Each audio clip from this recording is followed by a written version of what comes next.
জবাব তোমায় দিতেই হবে মা গো, জবাব তোমায় দিতেই হবে মা।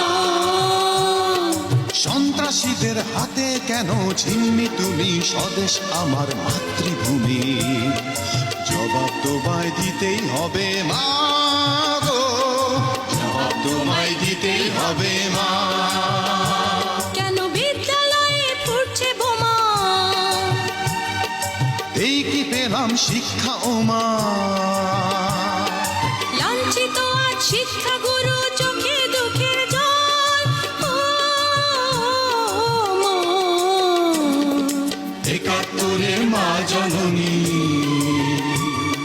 কোথায় তোমার মুক্তি সেনার দল।